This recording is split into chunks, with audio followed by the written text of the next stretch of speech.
म्हणजे छोटे व्हिडिओ असतात त्या चित्रफित त्याला आपण इंग्रजीमध्ये म्हणतो आणि मराठीमध्ये व्हिडिओ म्हणतो. त्याच्यामध्ये एक वादविवाद आहे. त्याच्यामध्ये एकाने प्रश्न विचारला, तुमच्या हिंदू धर्मामध्ये तर जातीपाती भरपूर दिलेले आहेत, हे कसं काय? ब्राह्मण क्षत्रिय वैश्य शूद्र सांगितले, जातीपाती नाही तर काय? एका अभ्यासू मुलानं त्या समोरच्या मौलवीला त्याचं उत्तर दिलं, जरी हिंदू धर्मामध्ये ब्राह्मण क्षत्रिय वैश्य शूद्र हे जरी वर्ण केले, या जातीपाती नाही, हे वर्ण केले, आणि वर्ण का निर्माण केले? जीवनाचा व्यवहार हा सुकर व्हावा याच्यासाठी हे वर्ण व्यवस्था लावलेली आहे. आणि ही वर्ण व्यवस्था लावल्यानंतर तिथे मध्ये सांगतात ना, ब्राह्मण क्षत्रिय वैश्य शूद्र ही वर्ण व्यवस्था केली. चातुर्वर्ण्यमय अष्टकुलंतर भागवता 4 प्रकारचे वर्ण केले. ही वर्ण व्यवस्था आपली जीवनपट व्यवस्थित चालावी याच्यासाठी. त्यांनी उत्तर असं दिलं, जरी हिंदू धर्मामध्ये जन्म घेतला तो शूद्रामध्ये जन्माला आला, शूद्रामध्ये जन्माला येऊन सुद्धा तो ब्राह्मण बनू शकतो. त्याचं कर्म जर ब्राह्मणाचं असेल तर तो ब्राह्मण पदाला प्राप्त होईल. वैश्यामध्ये जन्माला आला, कर्म ब्राह्मणाचे करतो, ब्राह्मण जन्माला येईल, म्हणजे तो ब्राह्मण होईल. अधिकाराने ब्राह्मण होईल. अधिकार वर्ण व्यवस्था ही अधिकारानुसार आहे.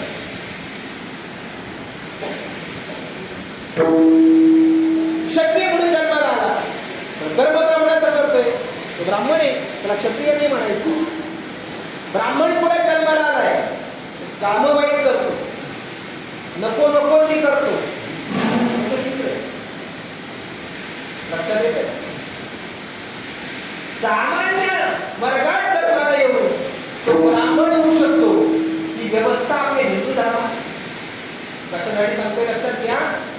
ज्ञानेश्वर महाराजांनी फार मोठी क्रांती केली या जगामध्ये, जगाच्या पाठीवर जात पात मोडून काढली.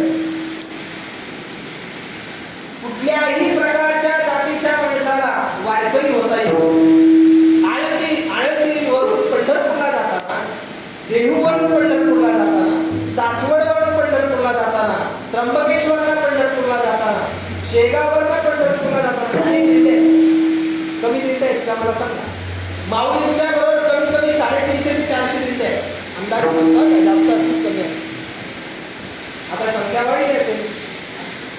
लग्न झालं का पोरगा वेगळा निघतो, नाही समजलं?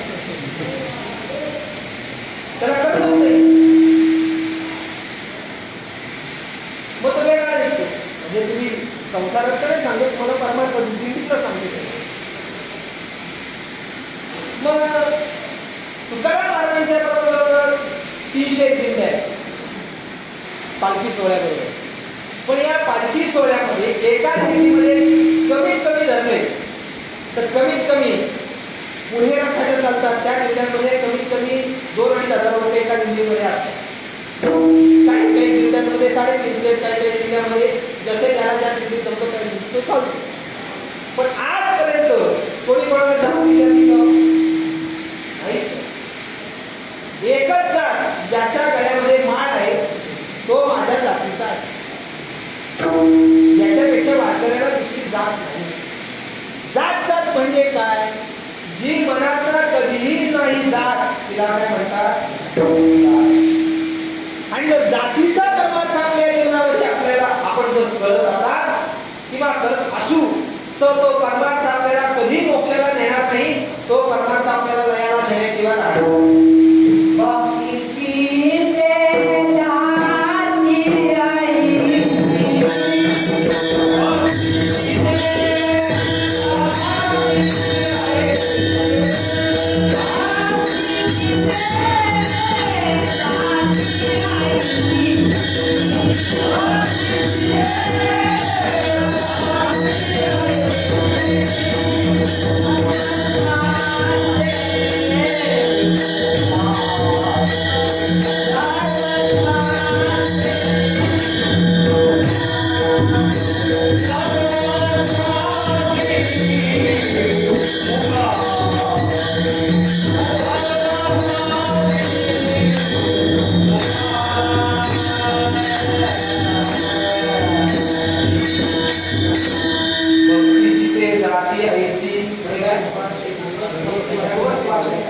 सर्वस्वासी तुकाराम महाराज सांगतात भक्तीची जातच अशी आहे, सर्वस्वासी मुकावे.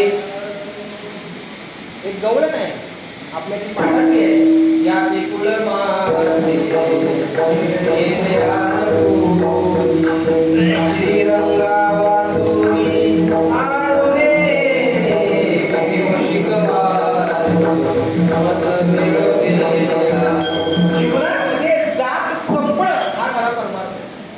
आणि आमच्या कर्मठीला आम्ही जाती गुंडाळून परमार्थाला निघालो. दृष्टांत आहे, फार सुंदर दृष्टांत. राजहंसाची आणि कावळ्याची मैत्री झाली. कशी झाली, काय झाली मला विचारलं पण झाली. 12 वाजेपर्यंत मी संस्थेला हो. मैत्री झाल्यानंतर कावळा काय खातो? मांस खातो. जिथे जागा भेटेल तिथं चोच मारण्याचं काम कोणाचं? कावळ्याचं. तो वाटत बघतो मला चोच मारायला. पण राजहंसाचं वेगळं. राजहंस काय खातो? मोती खातो. मोती, त्याला मोती खावे लागतात. आणि राजहंसाच्या समोर दूध आणि पाणी जर एकत्र करून ठेवलं तर तो राजहंस त्या दूध आणि पाणी एकत्र केल्यानंतर फक्त दुधाचंच सेवन करतो, पाण्याचं सेवन करत नाही. माझ्या पदार्थ उदाहरण नाहीये, महाराजांचं प्रमाणे निवडी वेगळे, शाळ आणि पाणी, राजहंस दोन्ही वेगळा दे.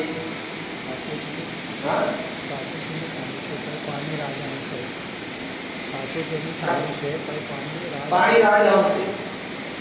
त्याच्या चोचीमध्ये असं सामर्थ्य माऊली सांगतात का त्याच्या चोचीमध्ये फक्त तो दूधच सेवन करतो, पाणी सेवन करत नाही. त्या राजहंसाची कावळ्याची मैत्री झाली आणि मैत्री झाल्यानंतर हे खाणार काय? मांस खाणार, विष्ठा खाणार, तिथं चोच मिळेल तिथं मारणार.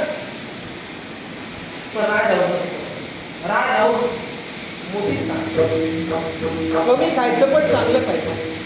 5-10 वडापाव खाण्यापेक्षा 5 पदार्थ खाल्लेले चांगले असतात. तोंडाला पाणी येऊ देऊ का आज एका दिवसात चांगलं खाऊ, थोडं खाऊ, थोडे परी चांगलं खाल्लं. राजहंस म्हणाला काय कावळ्याला कसं काय चाललंय तुमच्याकडं? वातावरण कसं आहे? इलेक्शन आलंय आता, काय कोणी बंडखोरी केली का? त्यांच्या चालू होते. तो म्हणाला काय किती उष्णता आहे, पाऊस पडतो तरी गरमी होते.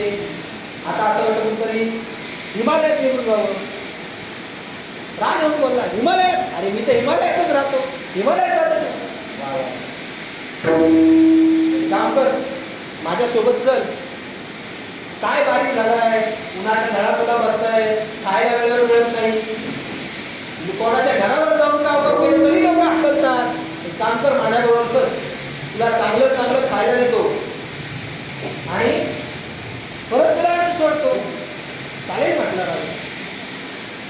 कावळा म्हटलं चालेल. चालेल म्हटल्यानंतर कावळा हा गेला राजहंसासोबत.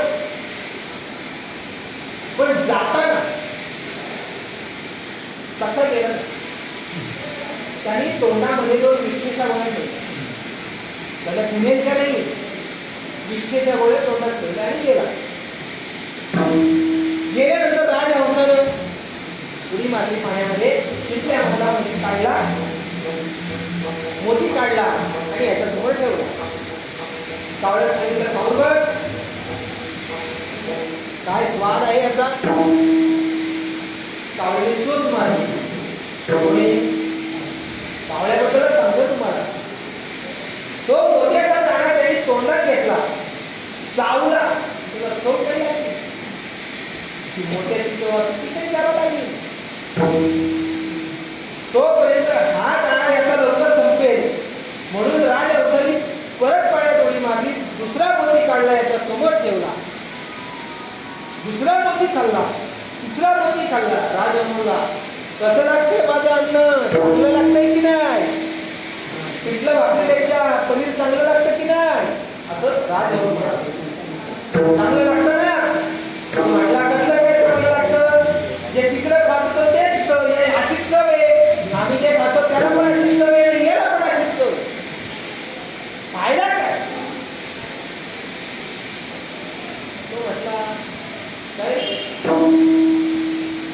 दात खराब झाली का? म्हटलं नाही तर. म्हणून त्या राजहंसाने याचं तोंड उघडून पाहिलं तर काय होतं, विष्ठेच्या गोळ्या. मला सांगा किती मोती खाल्ले म्हणजे याला मोत्याची चव कळली? मोती खाण्यासाठी त्याला त्या विष्ठेच्या गोळ्या काढाव्या लागणार. ज्या वेळेला विष्ठेच्या गोळ्या तोंडात काढेल आणि नंतर मोती खाईल तर त्याला ती मोत्याची चव कळणार. परमार्थाला लागल्यानंतर जातीयतेच्या गोळ्या बाजूला काढा आणि मग परमार्थाला लागा. परमात्मा रूपी मोती भेटल्याशिवाय राहणार नाही. पण आम्ही निघतानाच आमची शिकवणी बरोबर काय परमात्मा आपल्याला जवळ घेणार? परमात्मा म्हणत 4 हात लांब हो. देवाकडे चालत नाही, देवाला जात पात बघत नाही. म्हणून वारकरी संप्रदायामध्ये जात नष्ट केली. म्हणून मग वारकऱ्यांची जात कुठली? जर वारकऱ्यांची जात नष्ट केली असेल तर वारकऱ्यांची काही जात असेल ना, तुकाराम महाराज सांगतात आम्हा भाविकांची जाती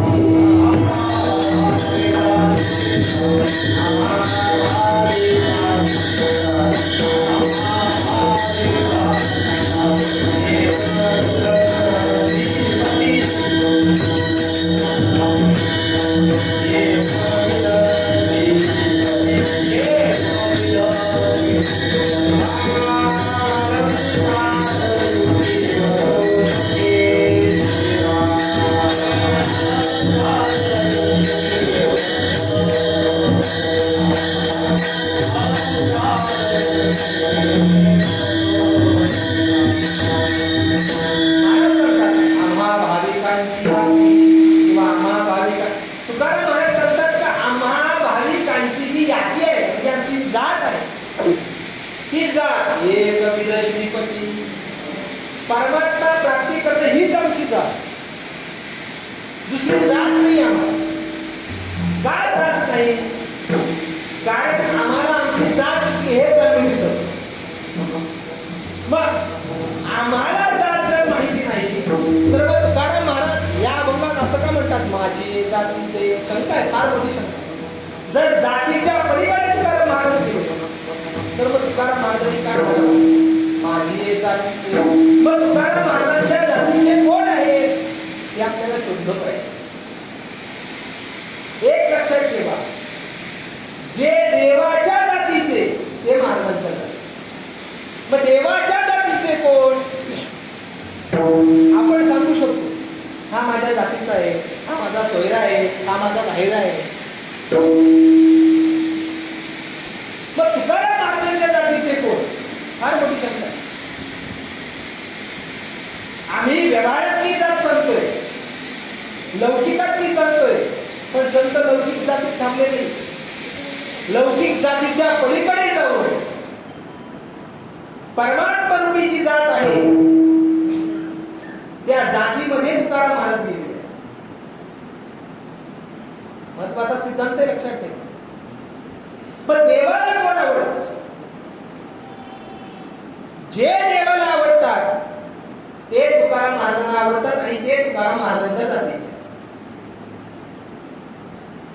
ज्यांच्या अंतःकरणामध्ये देवाविषयी आवड आहे ते तुकाराम महाराज. देवाच्या संबंधे विष्णूची सोय देवाच्या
यांना देवाची आवड आहे आणि आम्हाला कोणाची आवड आहे?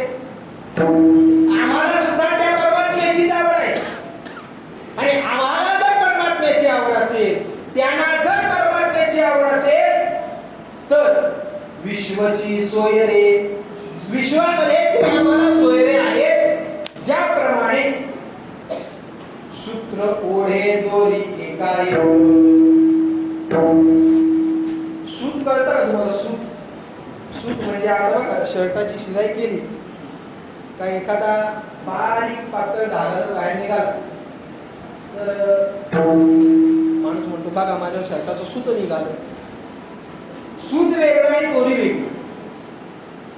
अनेक सुतांना एकत्र करून जी निर्माण होते तिला दोरी म्हणतात. आणि अनेक दोर एकत्र करून होतो त्याला दोरखंड म्हणतात. सूत वेगळा आणि दोरी वेगळी. जर सुताने ठरवलं दोरीत राहायचं नाही तर दोरीपणाला कुठल्याशिवाय राहणार नाही. म्हणून जसं सूत्र आणि दोरी एकत्र आहे तसं तुकाराम महाराज म्हणतात देवाच्या संबंधानं विश्व हे सोयरे. आम्हाला एक सोयरे आहे. भूता परस्परे मैत्र जीवाचे. माऊली म्हणतात जीवाचे मैत्र भूता परस्परे घडलं पाहिजे जीवनात. ज्यांच्या जीवनामध्ये भगवान परमात्म्याची आवड आहे, ज्यांचा संबंध देवाशी आहे, ते माझ्या जीवनात मला अत्यंत प्रिय आहे. कोण प्रिय आहे? कोण प्रिय आहे? देवाशी ज्यांनी संबंध जोडला ते. ज्यांनी देवाशी संबंध जोडला ते जर आमच्या जीवनामध्ये आम्हाला प्रिय असतील याचा अर्थ ते आमच्या जातीचे आहेत. सोपं सांगतो, कठीण नाही सांगतो. देवाशी ज्यांनी संबंध जोडला ते आमच्या जाती. इतर आमच्या जातीचे आहेत की नाही माहिती नाही. कारण का? लौकिकामधल्या जातीचे जर आमच्या सोबत असतील तर ते आमच्या विनाशाला कारण ठरतात. आणि परमार्थिक जातीचे जर असतील तर ते आम्हाला मोक्षाला नेतात. दोन्ही लौकिक जातीमध्ये जर आमचे सोयरे राहिले असतील तर ते आपल्याला एखाद दिवस मातीत घालतील, सांगू शकत नाही. महाराज सांगतात ना, माता पिता बंधू भगिनी कोणी न भवती निर्वाणी इष्ट मित्र स्वजन सखे एक सुखाची मांडण एकला भोगी ते तुझं सोडविणा एका सद्गुरू वाचोनी. महाराज सांगतात हे जे लौकिक अर्थाने तुम्हाला तुमच्या जातीचे वाटतात ना ते तुमच्या जातीचे नाही. तुमच्यावर प्रसंग येऊ द्या, तुमच्यावर संकट येऊ द्या, हात पाकड बाजूला होते. माता पिता बंधू भगिनी कोणी न भवती निर्वाणी. पण हे जे सोयरे आहेत, हे सोयरे पारमार्थिकचे आहेत, जे आमच्या जातीचे आहेत, तुमच्यावर संकट येऊ द्या, तुमच्या संकटाला जवळ उभे राहा. ती त्यांची ताकद आहे. आणि त्यामुळे कोण आमच्या जातीचे आहेत, कोण आमच्या जातीचे आहेत? महाराज सांगतात ज्यांना परमात्मा आवडतो ते आमच्या जातीचे. आवडे जाणे अंतरापासून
आवडे ज्या हरी अंतरापासून, अंतरापासून परमात्मा ज्यांना आवडतो ते आमच्या आवडीचे.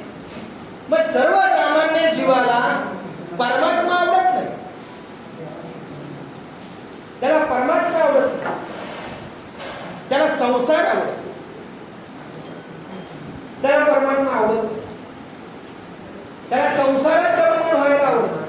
संसारात म्हणजे कुठल्या, आम्हाला संसार एकच माहिती, बायको असणं, मुलं असणं, सोयरे असणं, हा संसार. संसार नाही का? जन्म मरण्याला संसार म्हणायचे.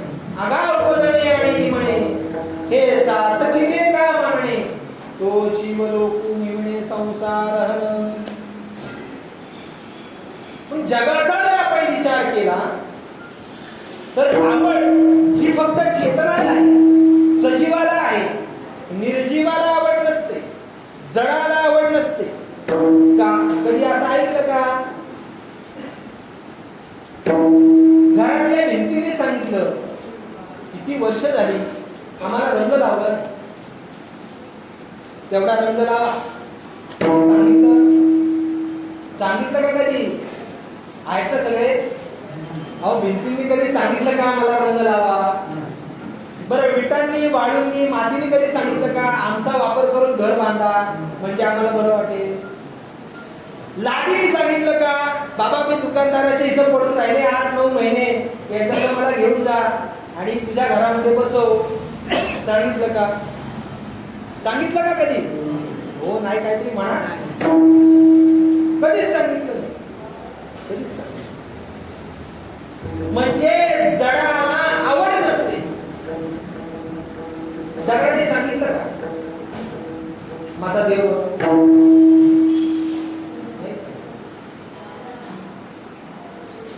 मडक्याने कधी सांगितलं का माझा वापर या कामासाठी कर?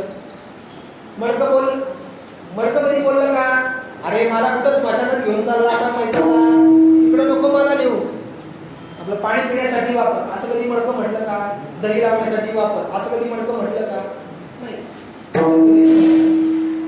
का? जडाला भावना नाही, जडाला आवड नाही. पण आवड असते ती चेतनाला, आवड असते ती शरीराला, आवड असते ती देहाला, आवड असते ती जीवाला. जगाचा जर आपण विचार केला तर जगामध्ये 3 गोष्टी आहेत. देव मनुष्य स्थावर, यया नाव जगदंब. महाराज म्हणतात देव, मनुष्य आणि स्थावर हे जे 3 प्रकार आहेत याला जगदंबर म्हणायचं. स्थावराला जडत्व असल्यामुळे त्याचा विचार करू नका. हा ठीक आहे, मान्य आहे. दगडाची मूर्ती बनवली, त्या मूर्तीमध्ये अनेक मंत्राचं पुनश्चरण करून त्याच्यामध्ये आत्मा बोलवला गेला आणि मग त्याची पूजा केली गेली, तो भाग पुढचा राहील. पण कुठल्याही सर्वसामान्य दगडाला आवड नसते का? कुठला गंगेतला दगड तुम्हाला बोलला घेऊन जा घरी माझी पूजा कर? आवड सजीवाला असते. याला आवडतं म्हणून दगड घेऊन येतो. दगड कधी म्हणत नाही मला घेऊन जा. कधी दगड बोलत नाही मला वारीला घेऊन जा. कधी दगड बोलत नाही मला यात्रेला घेऊन जा. कोण? दगड कधी दगड बोलला का मला कीर्तनाला घेऊन जा? नाही बोलत. कोण? दगडाबद्दलच सांगतो तुम्हाला मी. दगड कधीच बोलत नाही, त्यालाच तर दगड म्हणतात. स्थावराला चेतना नसते, तो जड आहे, तो व्यवहार करू शकत नाही. पण 2 गोष्टी जगामध्ये अशा आहेत, एक सजीव, एक निर्जीवाचा विचार सोड. पण चेतना कोणाला असते? एक देवाला असते आणि दुसरी मनुष्य म्हणजे जीवाला असते. 2 प्रकार. मग देवाला चेतना असते, पण नुसत्या देवाला असते का? नाही, त्या देवामध्ये 3 प्रकार आहेत. एकाला म्हणतात ब्रह्म, एकाला म्हणतात ईश्वर आणि एकाला म्हणतात सगुण. ब्रह्म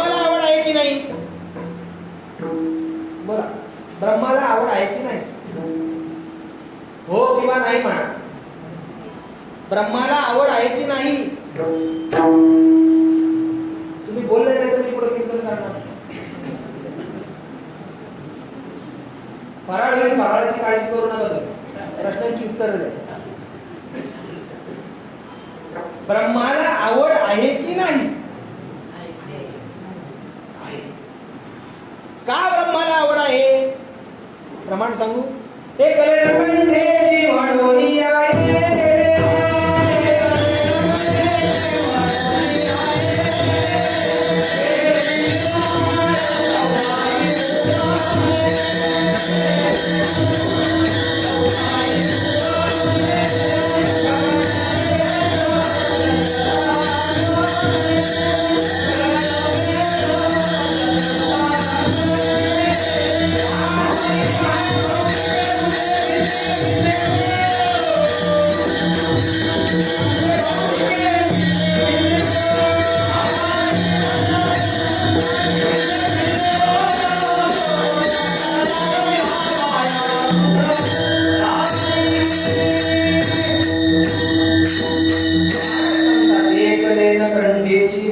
आहे. त्याला एकट्याला करमत नाही. म्हणून गीता असं सांगते, एकोहम बहुश्याम प्रदायते कामः. त्याला एकट्याला करमत नाही, ब्रह्माला एकट्याला करमत नाही. एकट्याला करमत नाही म्हणून दुःख होतो ना माणूस. नाही कळालं? एकट्याला करमत नाही. आणि भाष्यकार असं सांगतात, एकाएकी न रमते. माणसाला एकट्याला करमत नाही. मग ब्रह्माला एकट्याला करमेल का? त्याला सुद्धा एकट्याला करमलं नाही.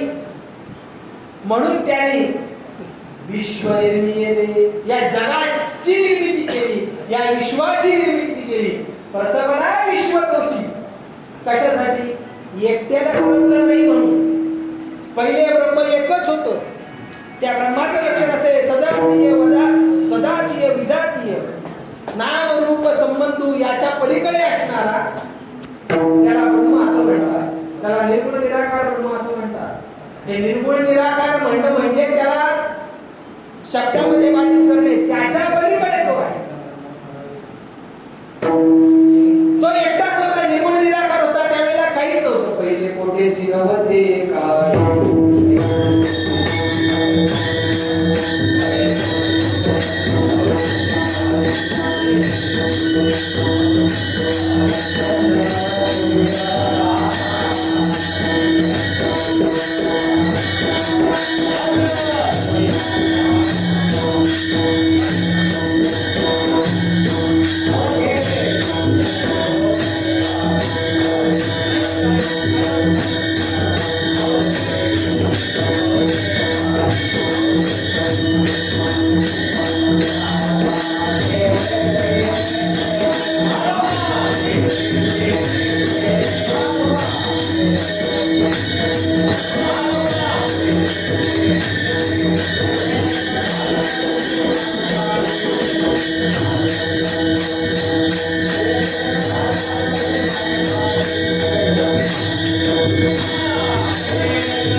निर्गुण निराकार असणारा ब्रह्म ते होत. पण त्याला एकट्याला करमलं नाही. मग त्याने काय केलं? चंद्र सूर्य तारा नाही तेव्हा ते नव्हतं. मग त्याने काय केलं, मायेचा अंगीकार केला. आणि माया कुठून उत्पन्न झाली, त्याच्यातूनच उत्पन्न झाली.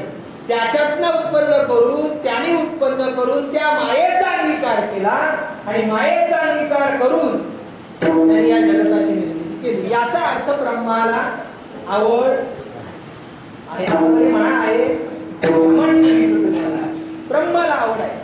केली निर्माण करताही कोणी, गगन चंद्र मेघ सूर्य तारांगणे पाचही महाभूते हे परमात्म्याने विश्व निर्माण केलं, ब्रह्माने निर्माण केलं. याचा अर्थ ब्रह्माला आवड आहे. दुसरा आहे ईश्वर. ईश्वराला आवड आहे की नाही? ईश्वराला सुद्धा आवड आहे. ईश्वराला आवड आहे, हो आहे आवड. भगवान परमात्मा सांगतात, ते वेळी आपलेचनी मी साकार होली अवतरे यदा यदा हि धर्मस्य ग्लानिर्भवति अभ्युत्थानं धर्मस्य तदात्मानं सृजाम्यहं परित्राणाय साधनां विनाशाय भगवान परमात्मा सांगतात, ज्या ज्या वेळेला धर्मावर, ज्या ज्या वेळेला संतांवर संकट येते, त्या त्या वेळेला अवतार येत. ऐसिया काळाला मी अवतरे विकायुगी परी ओळखीचे जगी तोच विवेकिया. भगवान परमात्मा सांगतात, मी साकार होऊन अवतरे, मी अवतार घेतो. ईश्वराला सुद्धा आवड आहे, म्हणून तो भक्ताच्या रक्षणासाठी येतो की नाही? येतो ना, येतो. आम्हासाठी अवतार अनेक अवतार पाहतो. घेऊन या चक्रगदा हाच धंदा करतो, भक्ता राखे पायापासी दुर्जनाची संहार. भगवान परमात्मा ईश्वराला सुद्धा आवड आहे आणि सगुणाला सुद्धा आवड आहे. सगुण परमात्म्याला आवड नाही का? जर ब्रह्माला आवड असेल, जर ईश्वराला आवड असेल, तर सगुणाला आवड असणारच. कशा पद्धतीने सगुणाला आवड असते? देवाला सुद्धा, म्हणजे सगुण देवाला सुद्धा आवड आहे. म्हणून तर तो आपलं निर्गुण निराकार रूप सगुण साकार झाला ना. का झाला? त्याला आवड आहे म्हणून. नावाने वैकुंठ शेषाचे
सगुणाला सुद्धा आवड आहे.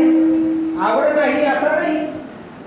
बरोबर, भक्ताची आवड परमात्म्याला आहे आणि म्हणून भक्तासाठी भगवान परमात्मा सगुण साकार होऊन त्या भक्ताची आवड व्यक्त करतात. काय आवड आहे? भगवान परमात्मा म्हणतात, मला 2 हात कमी पडले म्हणून अजून 2 हात मी आणले. दोरी भुजालो घेऊन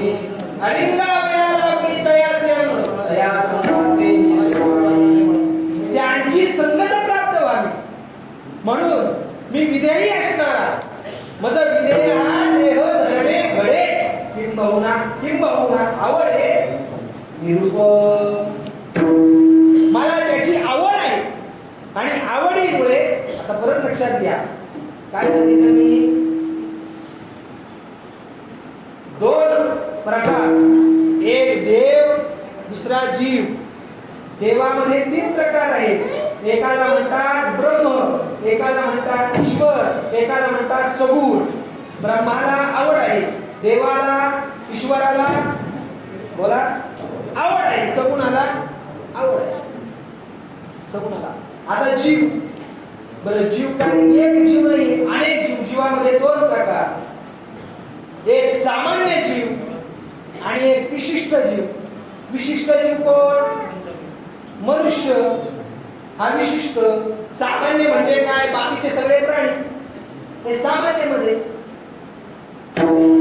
सामान्य म्हटलं तरी जीव आणि विशिष्ट म्हटलं तरी जीवच.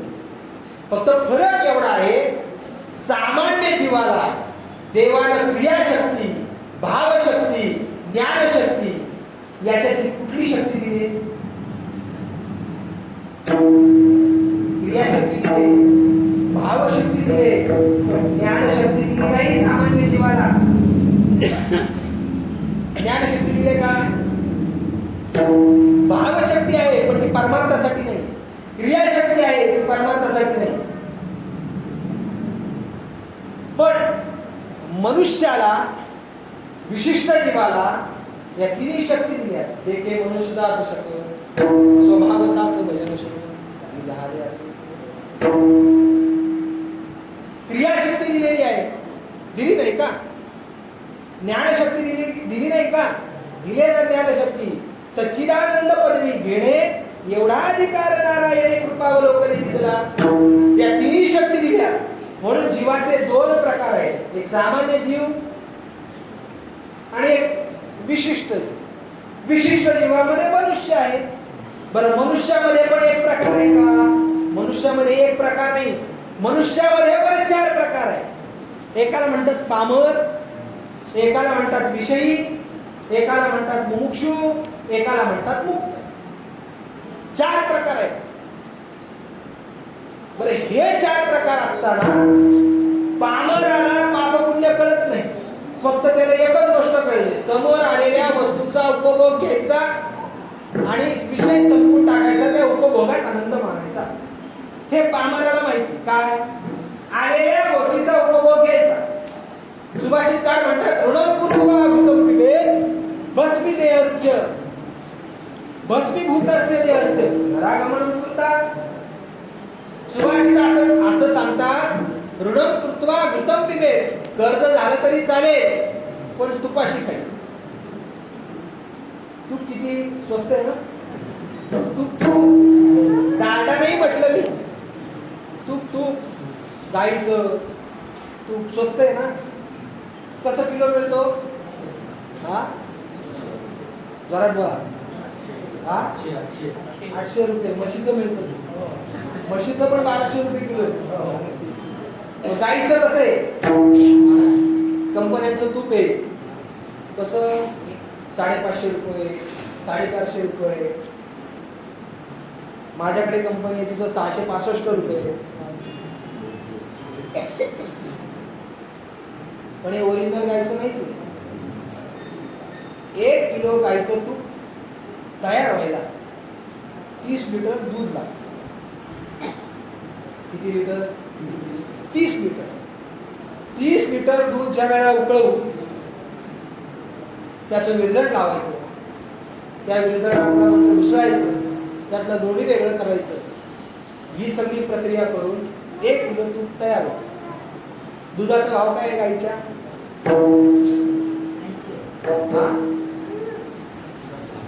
म्हशीचं 65 रुपये, गीर गाईचं 110 रुपये. मग आपल्या गावरान गाईचं 50 रुपये धरू आपण, 60 धरू. चला 60 धरू. 60 गुणिले 30 किती झाले? 1800 रुपये झाले. कुठले? दुधाचे 1800 रुपये झाले. त्याला मेहनत नाही का लागली? का दुधासमोर बसला आणि म्हटला तूप, लगेच तूप तयार झालं?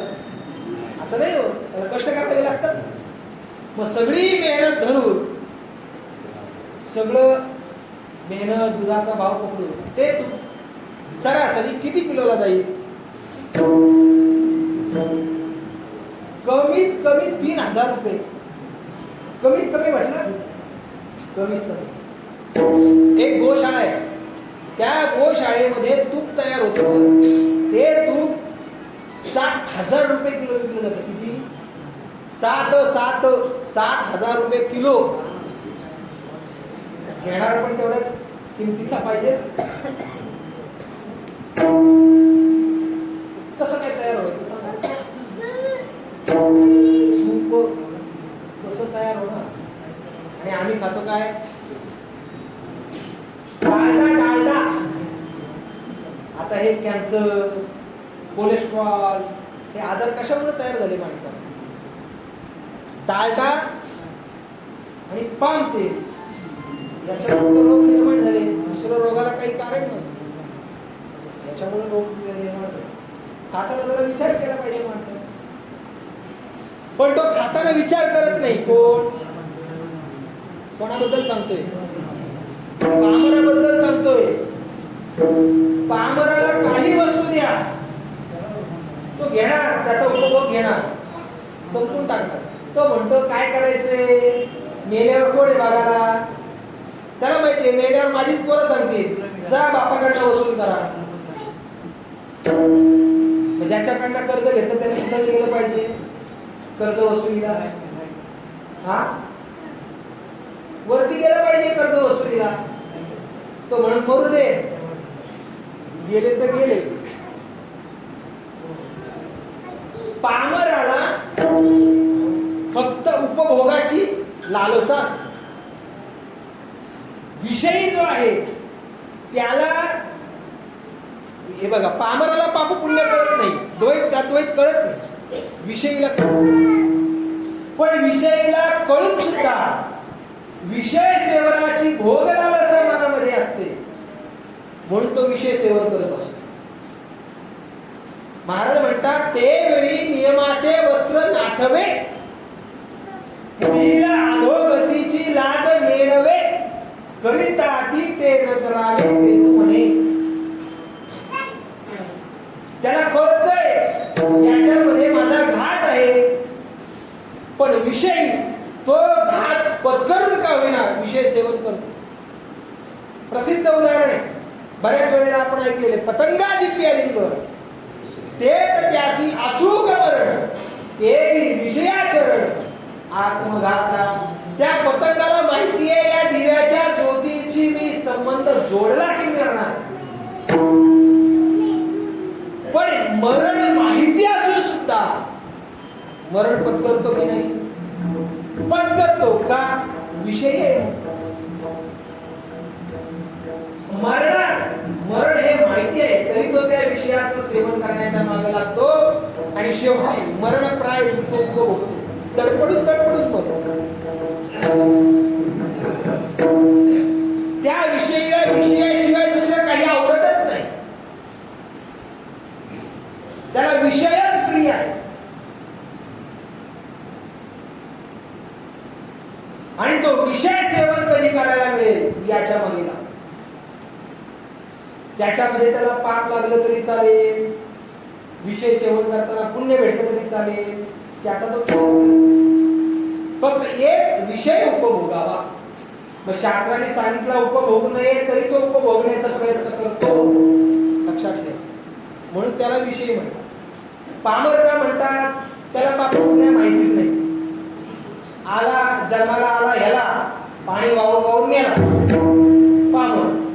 विषयीला माहितीये पाप काय पुण्य काय, पण केल्यानंतर पाप होईल माहिती असताना सुद्धा पाप करतो. कळतं ना? अजून सोपं सांगू, निखाऱ्यावर पाय दिल्यानंतर पायाला भाजे माहितीये तरी सुद्धा त्याचा अनुभव घेण्याची त्याची तयारी आहे, निखाऱ्यावर पाय देण्याची तयारी आहे, त्याला विषयी म्हणतात.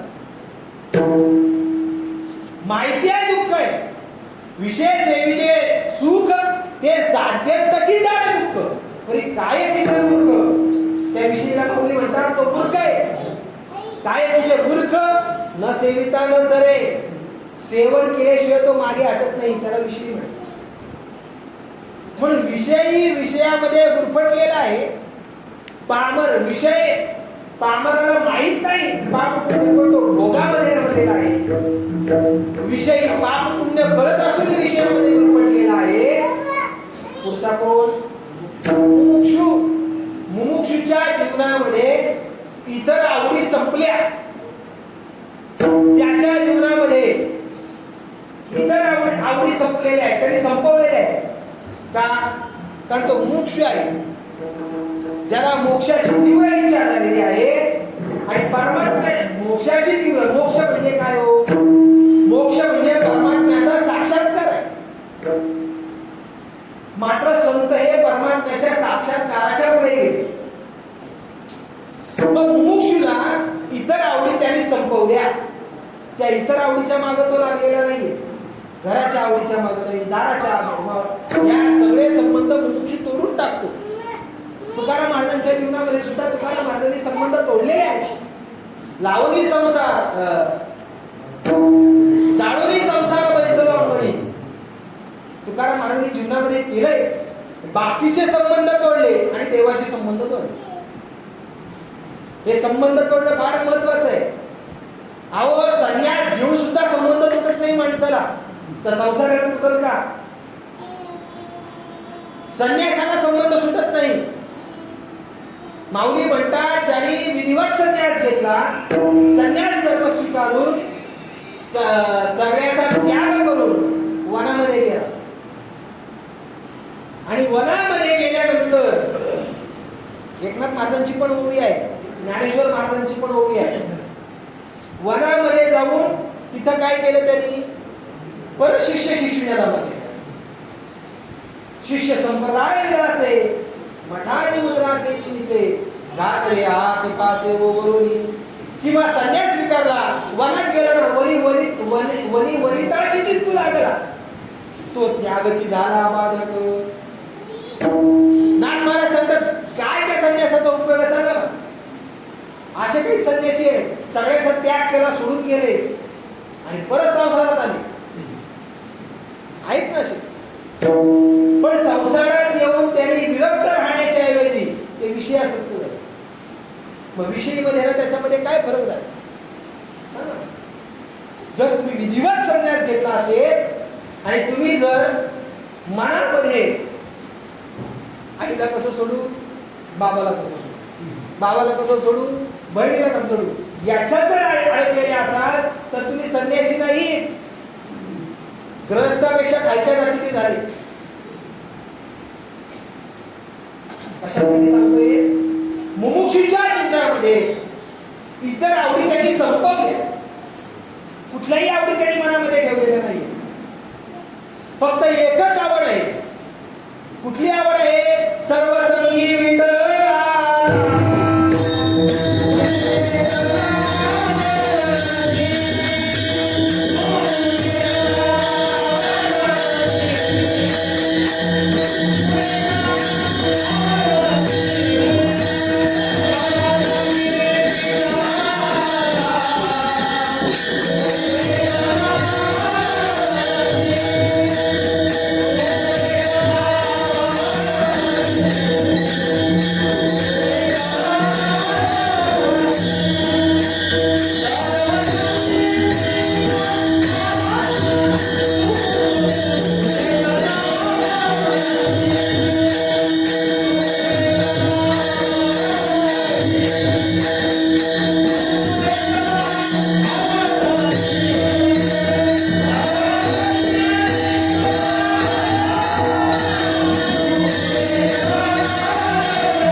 फक्त आवड एका ठिकाणी राहिली. तू एकला आवडसी.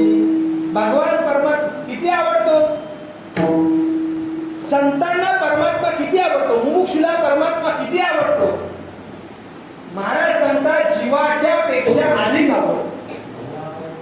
बहु आवडसी जीवा पासुनिया कालनिया ठोवा कालनिया बहु आवड जीवावशी जीवापासून जीवाच्या पेक्षा अधिक आवड ज्या वेळेला निर्माण होते त्यावेळेला तो मुमुक्षू समजायचा.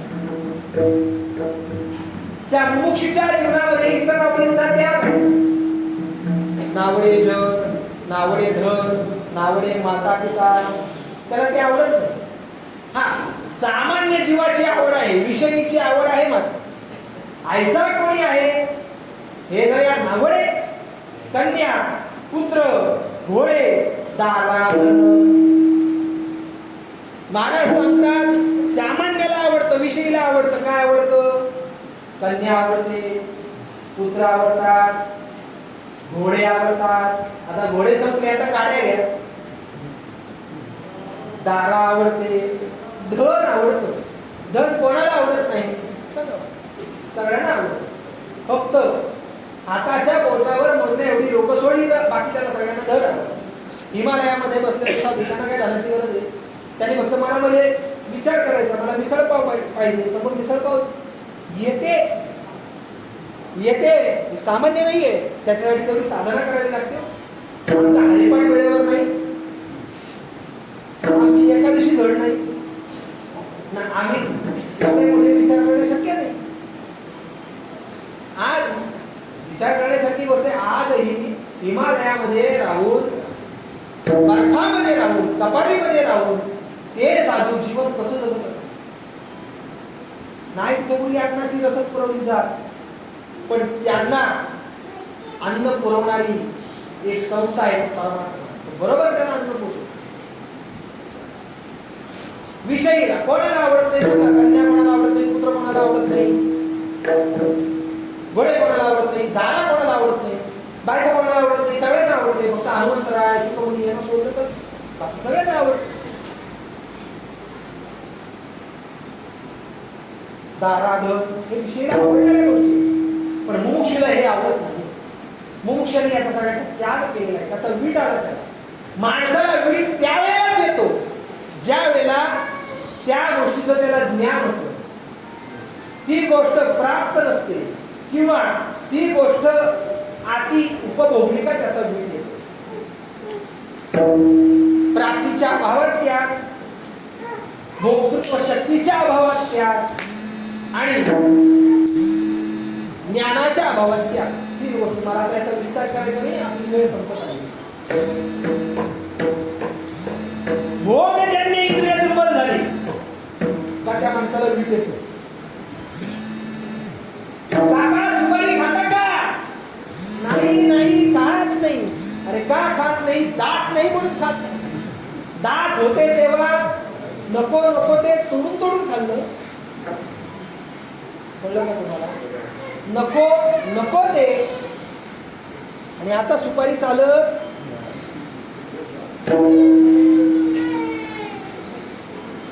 दादा टीव्ही बघता का? नाही नाही म्हणणारच आहे का? दिसत नाही म्हणून. भोगजन्य इंद्रिय दुर्बल झाली म्हणून माणसाला वीट येतो, म्हणून माणूस त्याग करतो. किंवा आधी एखादा विषय सेवन केला का माणसाला त्या गोष्टीचा वीट येतो. खाल्लं खाल्लं खाल्लं खाल्लं, वाढणाऱ्याने पण कसर केली नाही. वाढू का वाढू का वाढू का वाढू का. आड बासुंदी वाढली, 10-15 पेले प्यायला. रात्री झाली बासुंदी झाली, झाली याची पाऊल चालू. अरे बासुंदी आहे, पितो का? इच्छा नाही. पी थोडी, मिळलो तरी पिणार नाही का? वीट आला, वीट विषय अत्यंत उपभोगले त्या माणसाला वीट. आणि त्या गोष्टीचं ज्ञान झालं, ती गोष्ट दुःख देणारी आहे हे समजलं का माणूस तिचा त्याग करतो, त्याचा त्याला वीट येतो. ज्ञान झालं का माणूस त्या गोष्टीचा त्याग करतो. विखे रांजणी हे रससोये, हे जेवणारा नवरी होय, तो ताटाची सांगली जायची. यापरी दृष्टांत मोठे सांगणार नाही, पण वेळ संपली. म्हणून मुमुक्षूच्या जीवनामध्ये इतर आवडी संपल्या. मुळामध्ये जीवाला ज्याची आवड आहे, ज्याच्यानं त्याचं परमकल्याण साधलं जाणार आहे, ती आवड मुमुक्षूला लागलेली असते.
कारण ती जी इच्छा आहे, तो जो रस आहे, तो जीवनामधला आनंद जो आहे, तो आनंद न मिटणारा आहे, न मिटणारा. आणि न मिटणारा आनंद माणसाला पाहिजे. का मिटणारा पाहिजे? संपणारा आनंद पाहिजे का न संपणारा पाहिजे? न संपणारा पाहिजे.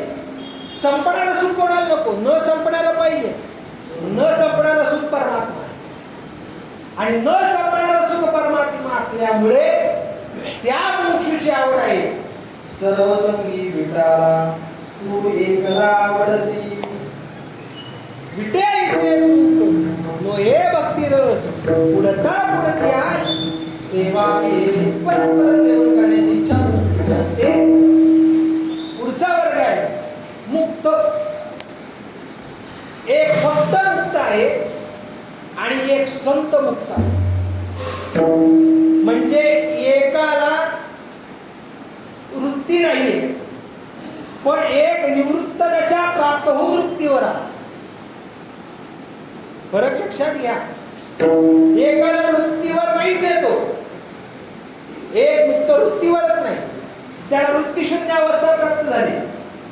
वृत्तीशून्य अवस्था प्राप्त होणार म्हणूनच त्या मुक्तानं वृत्तीशून्य अवस्था प्राप्त केली. सहज मी आंधळा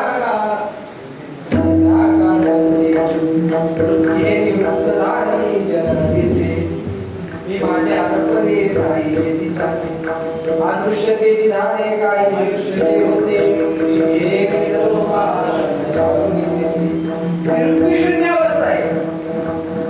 माऊली म्हणतात माझ्या जीवनामध्ये मला वृत्ती नकोय, वृत्ती सहित मजल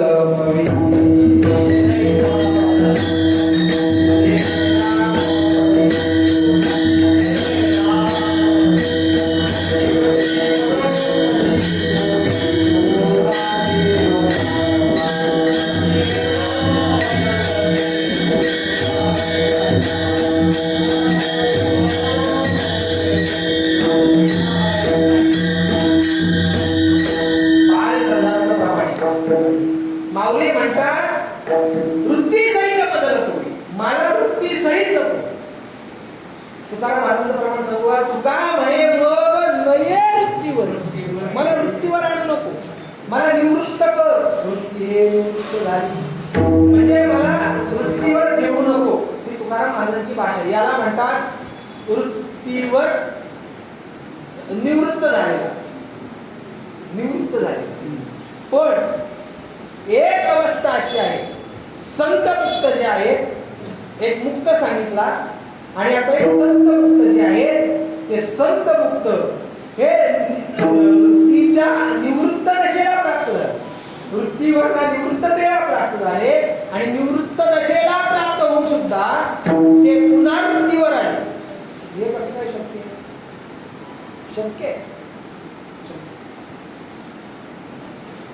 महाराज सांगतात मी अद्वैत अवस्थेला प्राप्त झालो, पण अद्वैत अवस्थेला प्राप्त होऊन सुद्धा मला समाधान मिळालं नाही, म्हणून मला द्वैत पत्करावं लागलं. महाराज सांगतात अद्वैत नाही माझे समाधान,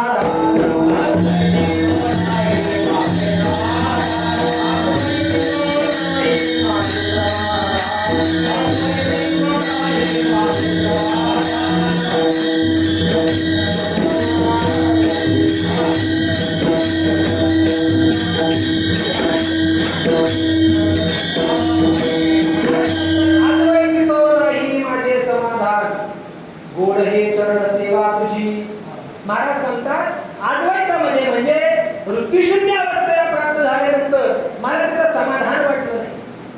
काय समाधान वाटू नये? त्याचं महत्वाचं कारण असं आहे, तिथे समाधान का नाही? कारण यांच्या इंद्रियाला लागलेलं वळण आहे. भक्तीचं जन्मजन्मांतरी इंद्रियाला वळण लागलेलं असल्यामुळे ते वळण यांना गप्प बसू देत नाही, आणि ते वळण गप्प बसून न दिल्यामुळे पडिले वळण इंद्रिया सगळा भावतो निराळा नाही जा. सतत सतत सतत त्याचं नामचिंतन, त्याचे गुणानुवाद गाण्याची जी इंद्रियाला पडलेली सवय जी आहे, ती सवय असल्यामुळे महाराजांना अद्वैतामध्ये वृत्तीशून्य अवस्थेमध्ये समाधान वाटलं नाही. म्हणून तुकाराम महाराजांनी काय केलं? पुनरावृत्तीवर आहे. संत हे मुक्त अवस्थेला पोहोचले, पण निवृत्त दशेला पोहोचल्यानंतर सुद्धा ते वृत्तीवर येतात. काय वृत्तीवर येतात? त्याची दोन कारण आहेत. फार महत्वाची, भक्तीचा अनुभव उपभोगायला, आनंद उपभोगायला, आणि दुसरी गोष्ट जर संत वृत्तीवर आले नाही तर जडजीवांचा उद्धार कोण करणार? म्हणून जडजीवांच्या उद्धाराची तळमळ संतांच्या अंतःकरणामध्ये असल्यामुळे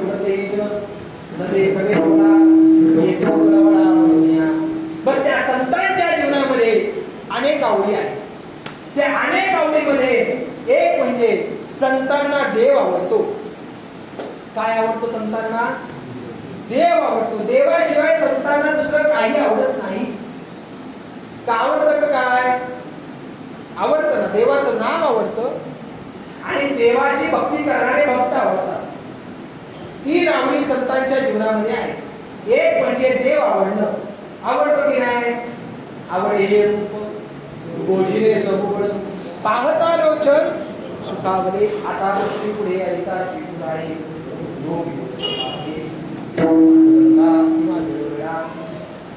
संतांना देव आवडला. एक दुसरा काय आवडलं संतांना? देवाचं नाव आवडतं. देवाचं नाव आवडत नाही का संतांना? आवडतं. तुकाराम महाराज सांगतात आम्हा आवडे नाव घेता तोही पिता संतोषे. आम्ही नाव घेतलं, आवडीनं नाव घेतो म्हणून त्या भगवंताला समाधान वाटतं, त्याला संतोष वाटतो.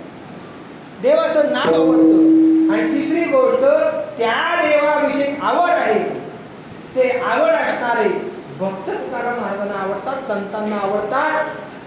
म्हणून महाराज सांगतात आवडे ज्या हरी ऐसियाचे मनी अर्थपाते. ते ज्यांच्या अंतःकरणामध्ये परमात्म्याविषयीची आवड आहे, ते आवड असणारे वैष्णव मला अत्यंत प्रिय आहेत. म्हणून तुकाराम महाराज आपली शुभेच्छा व्यक्त करतात, सद्भावना व्यक्त करतात का मला त्यांची भेट झाली पाहिजे. आवडे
वैष्णवांविषयी माझ्या अंतःकरणामध्ये आदर आहे, प्रेम आहे, जिव्हाळा आहे. यामुळे मला त्यांची आवड आहे आणि आवड असल्यामुळे ते काय आवड आहे त्याचं महत्वाचं कारण मला सांगतात. ते माझ्या जातीचे, माझी हे जातीचे, माझी हे जातीचे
करतोय. माझी जातीचे कोणतरी माझ्या जातीचे मला भेटले पाहिजे. का भेटावे? आवडीची धणी फिराव्या.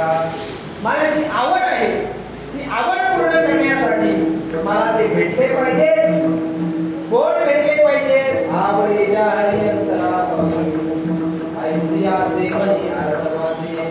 ज्यांना परमात्मा प्रिय आहे, अंतरापासून परमात्मा आवडतो, ते भेटावे ही माझी खूप आर्तता आहे, इच्छा आहे माझी. अंतरापासून ऐसियाचे मनी आत्माचे. महाराज ते किती तुम्हाला आवडतात, किती आवडतात, एवढे आवडतात ना, एवढे आवडतात का त्यांचा वियोग मला सहन होत नाही.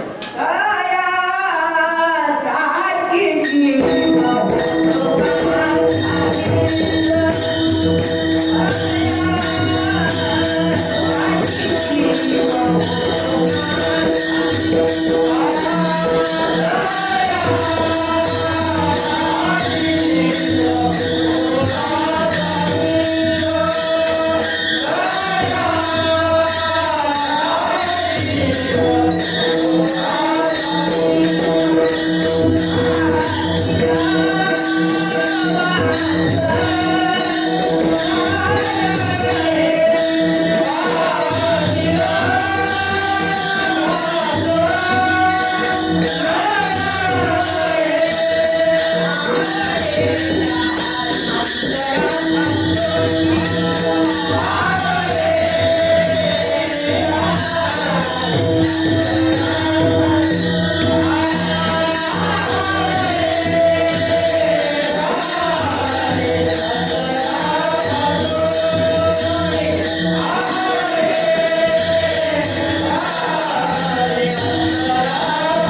संबंध जोडताना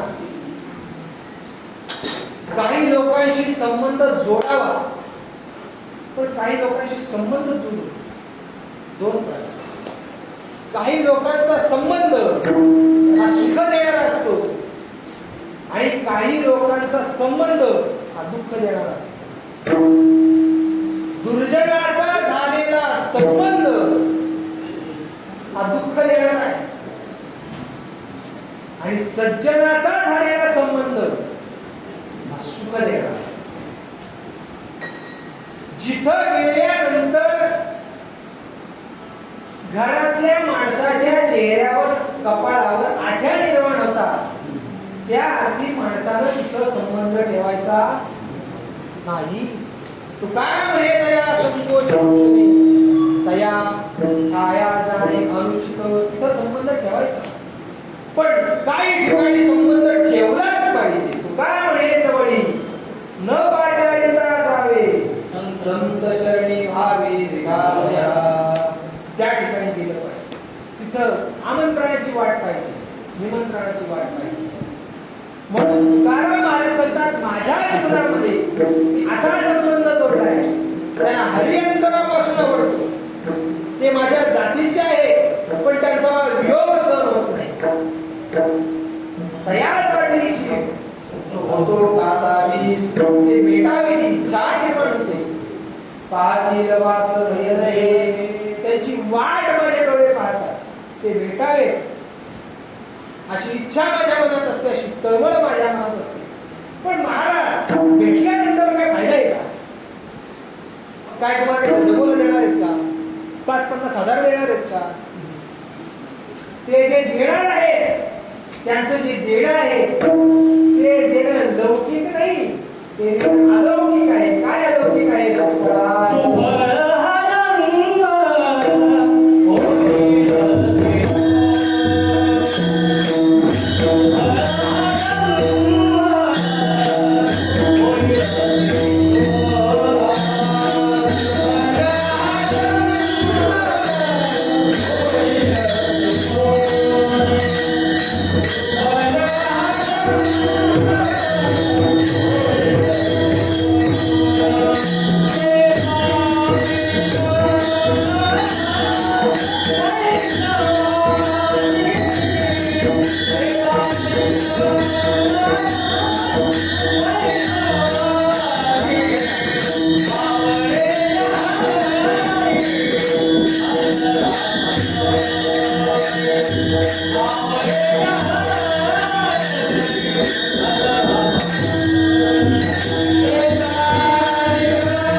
महाराज सांगतात, सुफळ हा जन्म होईल तेथून देता इंगळ वैष्णवासी.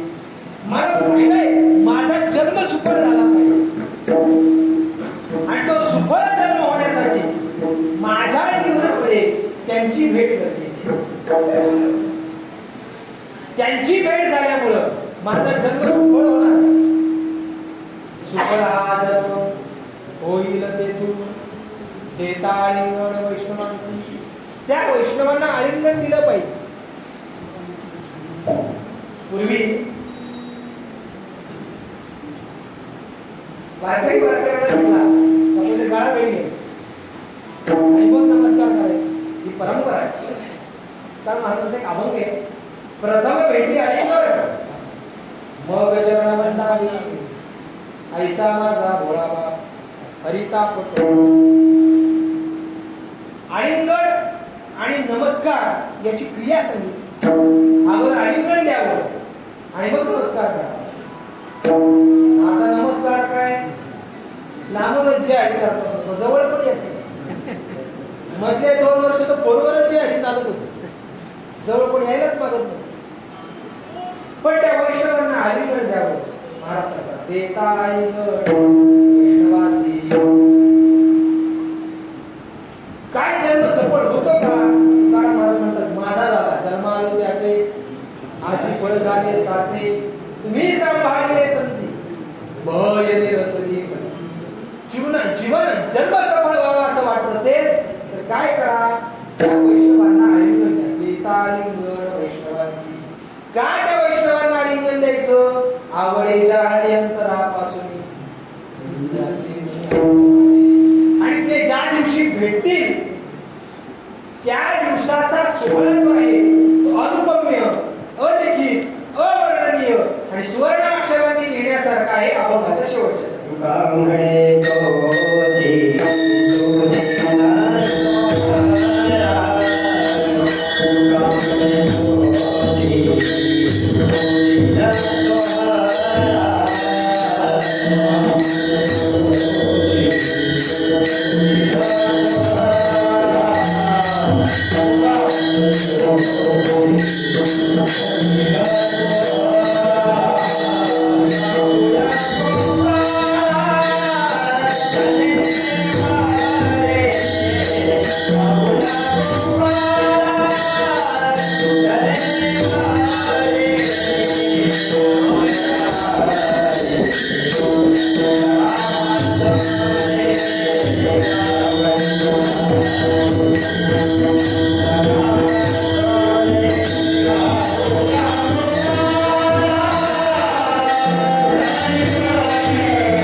त्यांच्याविषयी असणारी तळमळ जी आहे त्या तळमळीला त्यांची भेट व्हावी अशी इच्छा आहे. भेटल्यानंतर त्यांना आलिंगन दे आणि आलिंगन दिल्यानंतर माझ्या जीवनामध्ये दिवशी भेटणार आहे तो दिवस सोहळा आहे, तो दिवस धन्य आहे. कामे तोची सुदीर सोहळा आणि त्या दिवशी माझा जीवनामधला जो आनंद आहे तो अगणित अमोघ असा असल्यामुळे मी त्या दिवशी काय करेन, गाऊया गोपाळा घरी आवडेच्या हरी अंतरापासून ऐसियाचे मनी आत्माने हरी वासुदेव सेवा. प्रभू परमानंद चरणंदा सर्व वासुदेव शुद्धांच्या चरणंदा मी माझ्या वाणीचे विराम देतो. या सेवेमध्ये जेवढं काही योग्य सांगितलं असेल ते माझ्या परंपरेच आहे आणि जर बोलण्याच्या ओघातला काही जर दोष निर्माण झाला असेल तर तुम्हाला दोष आहे, तुम्हाला परत करा आणि जेवढं सारभूत सांगितलेलं आहे तेवढं आपण घेण्याचा प्रयत्न करा.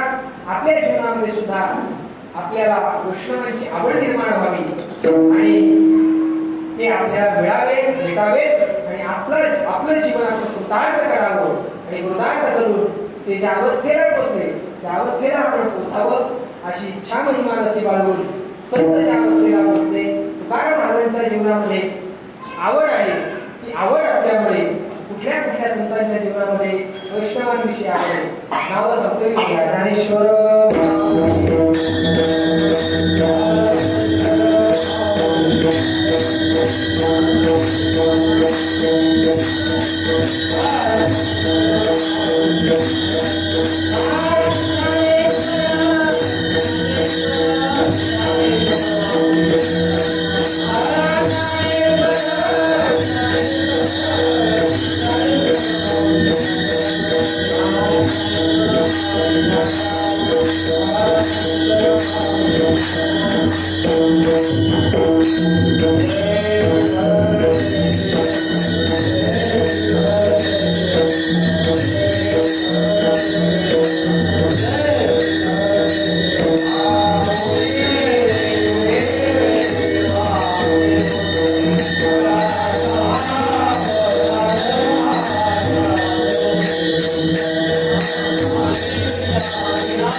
Thank you.